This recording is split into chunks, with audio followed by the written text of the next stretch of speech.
আমরা সেই আদালতের রায়ের কথা বলছি, যে আদালত বাংলাদেশ জাতীয় ছাত্রদলকে নৃশংসভাবে ছাত্রলীগ হামলা করার পর পুলিশে ধরিয়ে দেয়।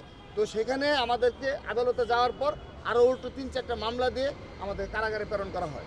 আজকে যে হাইকোর্ট যে রায়টা দিয়েছে, তো হাইকোর্টের রায় নিয়ে তো আমাদের কোনো বক্তব্য নেই, কারণ এটা আদালতের বিষয়। কিন্তু আমি একইভাবে স্মরণ করে দিচ্ছি, এই বর্তমানের যে আদালত রয়েছে, হাইকোর্ট বলেন, নিম্ন আদালত বলেন, সেই আদালতগুলো হলো সেই আদালত যে আদালত আপনার বিগত সময়ে আমাদের বিএনপির ভারপ্রাপ্ত চেয়ারম্যান, বাংলাদেশ জাতীয়তাবাদী ছাত্রদলের সাংগঠনিক অভিভাবক দেশনায়ক জনাব তারেক রহমানের, তিনি একটি দলের ভারপ্রাপ্ত চেয়ারম্যান, তার বক্তব্য প্রচারে বাধা দিয়েছে, তার বক্তব্য প্রচার নিষেধ করেছে। এই ইলেকট্রনিক এবং প্রিন্ট মিডিয়াতে তার বক্তব্য প্রচারে নিষেধ করেছে। কেন?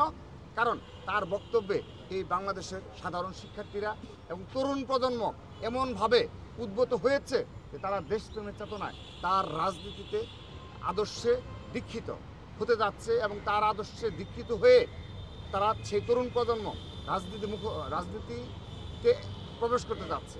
কিন্তু তাকে দেখেন এই আদালতের রায়ের মাধ্যমে একটি পার্টি ভারপ্রাপ্ত চেয়ারম্যান, আদালতের রায়ের মাধ্যমে আমরা কিন্তু সেই আদালত ফলো করছি। আরেকটি বিষয় বলি, তার নামে অনেকগুলো মিথ্যা মামলা দেওয়া হয়েছে। তো সবগুলোতে তিনি অধিকাংশ মামলা মিথ্যা প্রমাণ হয়েছে। তার মধ্যে একটি মামলা কিন্তু আপনার দেওয়ার পরে, রায় দেওয়ার পরে সেই বিচারপতি কিন্তু পালিয়ে যেতে বাধ্য করা হয়েছে। তার মধ্যে সেই ধরনের আদালতের রায় মধ্যেই কিন্তু এই রায়টাও কিন্তু গিয়ে পড়ে। আরেকটি সর্বশেষ বলছি, আমাদের বাংলাদেশ জাতীয় ছাত্রদলকে এই ঢাকা বিশ্ববিদ্যালয় ক্যাম্পাসে আপনারা লক্ষ্য করে থাকবেন, বারবার এই ছাত্রলীগ হত্যার উদ্দেশ্যে আক্রমণ চালিয়েছে, নির্যাতন করেছে। সর্বশেষ আপনাদের মনে থাকার কথা, এই 1.5 বছর আগে এই যে হাইকোর্টেও যে আমাদের সংঘর্ষটা হলো, সেখানে প্রকাশ্য দিবালোকে অস্ত্র নিয়ে, প্রকাশ্য দিবালোকে আপনি পিস্তল নিয়ে আমাদেরকে গুলি করা হলো। কই তার কি কোনো বিচার হয়েছে? তারপর আমাদেরকে আপনি ওই শহীদ মিনারে নৃশংস হামলা চালালেন, আমাদের প্রায় 60 জন নেতাকর্মী গুরুতর আহত হলো, বেশ কয়েকজন পঙ্গুত্ব বরণ করলো। কই তখন তো আমাদের কোথায় কোনো আইনে কোনো আশ্রয় পেলাম না, আমাদের বিশ্ববিদ্যালয়ের প্রশাসন আমাদেরকে দেখতে পর্যন্ত গেল না। আর তখন সে সময়ে আমাদেরকে উল্টো আরও মামলায় জর্জরিত করা হলো।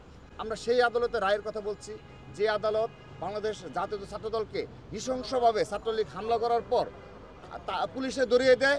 তো সেখানে আমাদেরকে আদালতে যাওয়ার পর আরও উল্টো 3-4টা মামলা দিয়ে আমাদের কারাগারে প্রেরণ করা হয়। তো সেই বাস্তবতা, সেই ধরনের একটি পরিবেশে এই আদালত রায় দিয়েছে, সেহেতু এই রায় কতটা নিয়ন্ত্রিত রায় সেটি একটি প্রশ্ন সাপেক্ষ বিষয়। এবং এটি আমি ব্যক্তিগতভাবে মনে করি, এটি বাংলাদেশের যে চিত্র, বাংলাদেশ আজকে যে ধরনের একটা ফ্যাসিস্টের অধীনে কবলে পড়েছে, তারই প্রতিফলন হয়তো এই রায়েও ঘটেছে।